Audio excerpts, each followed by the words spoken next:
Вчора з вечора почали з'являтися новини про ракетну загрозу для Одеси, і згодом росіяни атакували місто, знову ж таки, балістичними ракетами. Втретє атакували саме балістикою, іскандерами. Ймовірно, ще немає точного підтвердження про тип цих ракет, які ми вчора обстрілювали, але росіяни і тактичну авіацію піднімали у повітря і запускали балістичні ракети із Криму. І отже, ці ракети влучили у сортувальне депо Нової пошти, де якраз сконцентруються вантажі із різних регіонів і напрямків, на які прямують вантажівці на південь України. І от оцей логістичний центр Нової пошти росіяни, як бачимо, влучили щонайменше 2 ракетами. Величезна пожежа виникла на цьому місці. Вчора публікували кадри влучань. Ну, по-перше, публікували їх несанкціоновано і самі одесити. Вже згодом з'явилися фото і від місцевої влади, від голови Одеської ОВА Олега Кіпера, і також міського голови Одеси Труханова. Ну і ми бачимо, що масштаби руйнувань величезні. Насправді пожежа так само охопила великі площі, складські площі цього сортувального депо. І на превелике щастя вдалося уникнути загибелі людей, тому що відреагували оперативно колектив, працівники Нової пошти, вони встигли сховатися в укритті. Щоправда, все одно приблизно 1,5 десятка людей було поранено цим ударом ракетним, зачепило людей вибуховою хвилею, уламками різноманітними. От йшлося у повідомленні голови Одеської ОВА Олега Кіпера про те, що кількість постраждалих сягнула 14 осіб, люди з різним ступенем уражень, поранень, комусь надали на місці допомогу, а одного чоловіка довелося госпіталізувати у стані середнього ступеню важкості. Ну, але ми розуміємо, що це такі наслідки можна характеризувати ще словом «обійшлося», що називається, тому що дійсно обійшлося без загиблих, без важких поранених. Нагадаю, що попередні обстріли Одеси, попередні 2 обстріли за останні 4 доби, які відбувалися 29 квітня, згодом ще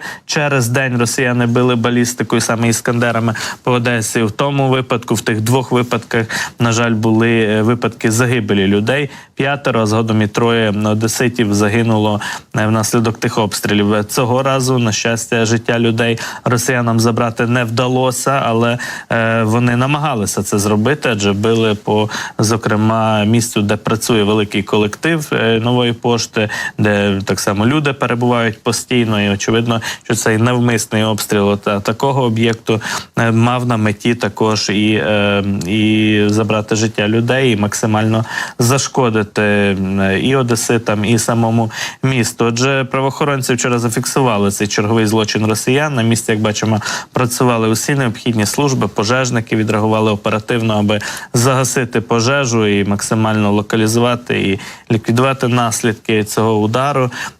Бачимо, що невтомно працювали пожежники, рятувальники в Одесі. Очевидно, що цілу ніч, тому що надзвичайно масштабний удар та його наслідки були вчора зафіксовані в місті Одеса. Бачимо, величезна справді пожежа охопила складські приміщення. І знову ж таки підкреслюємо, наскільки важливо реагувати вчасно, швидко на сигнали повітряної тривоги, тому що вчора, як повідомили у самій Новій пошті, керівництво якраз Нової пошти повідомило, що вдалося людям врятуватися, оскільки вони швидко відбули в укриття, сховалися в укритті і не перебували у зоні ураження російськими ракетами. Це той момент, на якому ми не втомлюємося акцентувати, наголошувати.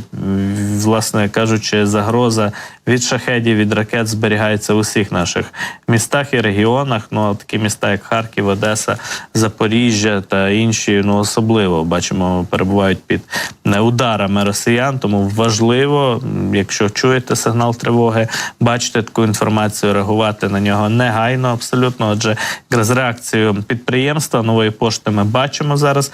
Вчора в них з'явився якраз допис від керівництва. Були коментарі, і справді, от як пише Володимир Поперешнюк, головне, що всі живі, всі 18 людей, які були на зміні, встигли сховатися у бомбосховище. Атакували росіяни, як бачимо, депо 1 і вантажне відділення 4 Нової пошти у місті Одеса. У Новій пошті кажуть, що вже від завтра, тобто вже від сьогодні, фактично розпочинають компенсації клієнтам за втрачені вантажі, посилки. Ну але майно це таке. Тут дійсно можна компенсувати, можна надолужити. Важливо, щоб вдалося зберегти життя людей. Ну і цей російський терор по Одесі, ці постійні удари, вони не залишаються непоміченими і в світі. Вчора була вже перша реакція амбасадорки Сполучених Штатів Америки Бріджет Брінк на цей новий удар по Одесі. Посолка США написала про те, що це черговий страшний російський обстріл Одеси, який відбувся вчора саме балістичними ракетами. І написала про те, що із цього складу відправлялися вантажі по всій Україні. Написала про кількість поранених людей, тоді йшлося ще про 13 людей, згодом трохи зросло це число. Ну і Бріджет Брінк зауважила, що це ще раз підкреслює важливість протиповітряної оборони для здатності України захищатися від жорстоких нападів Росії. Підсилення ППО – це та тема, яку не втомлюються піднімати, порушувати і представники політичного керівництва нашої держави, наші військові постійно на це звертають увагу наших західних партнерів. Ну і потроху ці системи ППО в Україну надходять, де мова і про Айріс-Т, і про Петріоти, які Німеччина зараз готує передавати, але все це дуже повільно відбувається. Російські ракети прилітають значно швидше і постійно, як бачимо, прилітають. Зараз росіяни собі поставили за мету таке враження максимально тиснути на Одесу, бомбардувати місто цими ракетами і впливати таким чином і на стан одеситів психологічний. Отже, цей терор ми бачимо за останні 4 доби тричі повторився, тобто буквально в день або через день росіяни намагаються Одесу обстрілювати. Ну і нагадаю, що ці удари балістикою, вони почастішали навіть на тлі того, що вдалося збити російський стратегічний бомбардувальник Ту-22, який Одесу обстрілював раніше, або такі бомбардувальники обстрілювали Одесу, і той, що був збитий так само ракетами Х-22. Ці ракети росіяни зараз не мають змоги випускати по місту, але от зосередилися саме на балістичних ударах і дуже часто їх завдають. От по декілька іскандерів випускають фактично щодоби. Як цьому протидіяти? Можливо, лише, власне, зосередивши в районі Одеси системи Петріот або ж Айріс-Т, тобто найсучасніші системи протиповітряної оборони, які мають змогу реагувати на такі удари і збивати, зокрема, і балістику, і іскандери. Україні зараз критично бракує таких систем.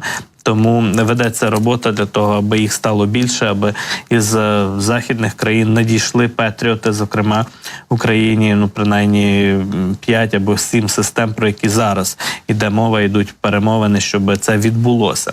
І також росіяни застосовують, як ми знаємо, керовані авіабомби по тих районах, де ці бомби можуть долетіти. І, зокрема, Харківщина страждає від таких ударів. Знову вчора відбувся новий такий бомбовий удар по Харківщині. Росіяни завдали удару по Золочеву у Харківській області. По суті, прикордонне місто, там, звичайно, декілька десятків кілометрів є від кордону з Росією, але для російської авіації, для бомб це не відстань, не дистанція, і бомби прилетіли безпосередньо по місту. На жаль, є повідомлення про 2 загиблих людей. Це чоловік 64 років і його родичка, пишуть, що це його донька, 38-річна жінка, які перебували в авто в районі влучання цієї бомби, і загинули, оскільки авто було знищене, і люди в ньому так само не врятувалися. Ми бачимо якраз це місце влучання бомби посеред вулиці у містечку Золочів на Харківщині. Загалом йде мова також про 6 постраждалих. Є і дитина, яку зачепило 11-річний хлопчик. Жахлива ситуація із бомбардуваннями Харківщини. Вона продовжується, на превеликий жаль.